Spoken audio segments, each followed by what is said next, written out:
Étant donné qu'il y a plusieurs caméras sur le plateau, il faut s'assurer qu'elles sont toutes configurées pareilles. Ça, c'est pour maintenir une homogénéité au niveau de l'image, étant donné qu'on change d'un plan à l'autre pour le montage final. Quand vous avez une image bien contrôlée, vous avez une lumière égale qui est ni surexposée ni sous-exposée.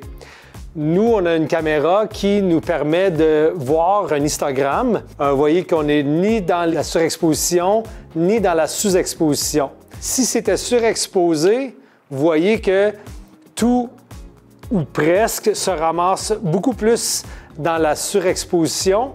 Et si c'était sous-exposé, admettons que l'iris il soit trop bas, donc vous voyez là que tout se ramasse plus à gauche de l'histogramme.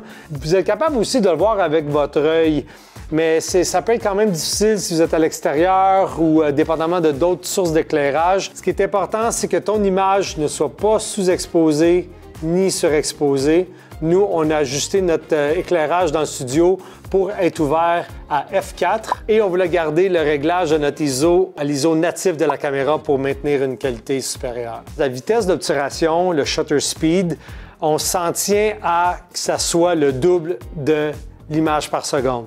On filme à 30 images secondes, notre obturateur est à 60. Tout simplement. Souvent, il y a des gens qui aiment filmer à 24 images secondes, qui est un petit peu plus effet cinéma.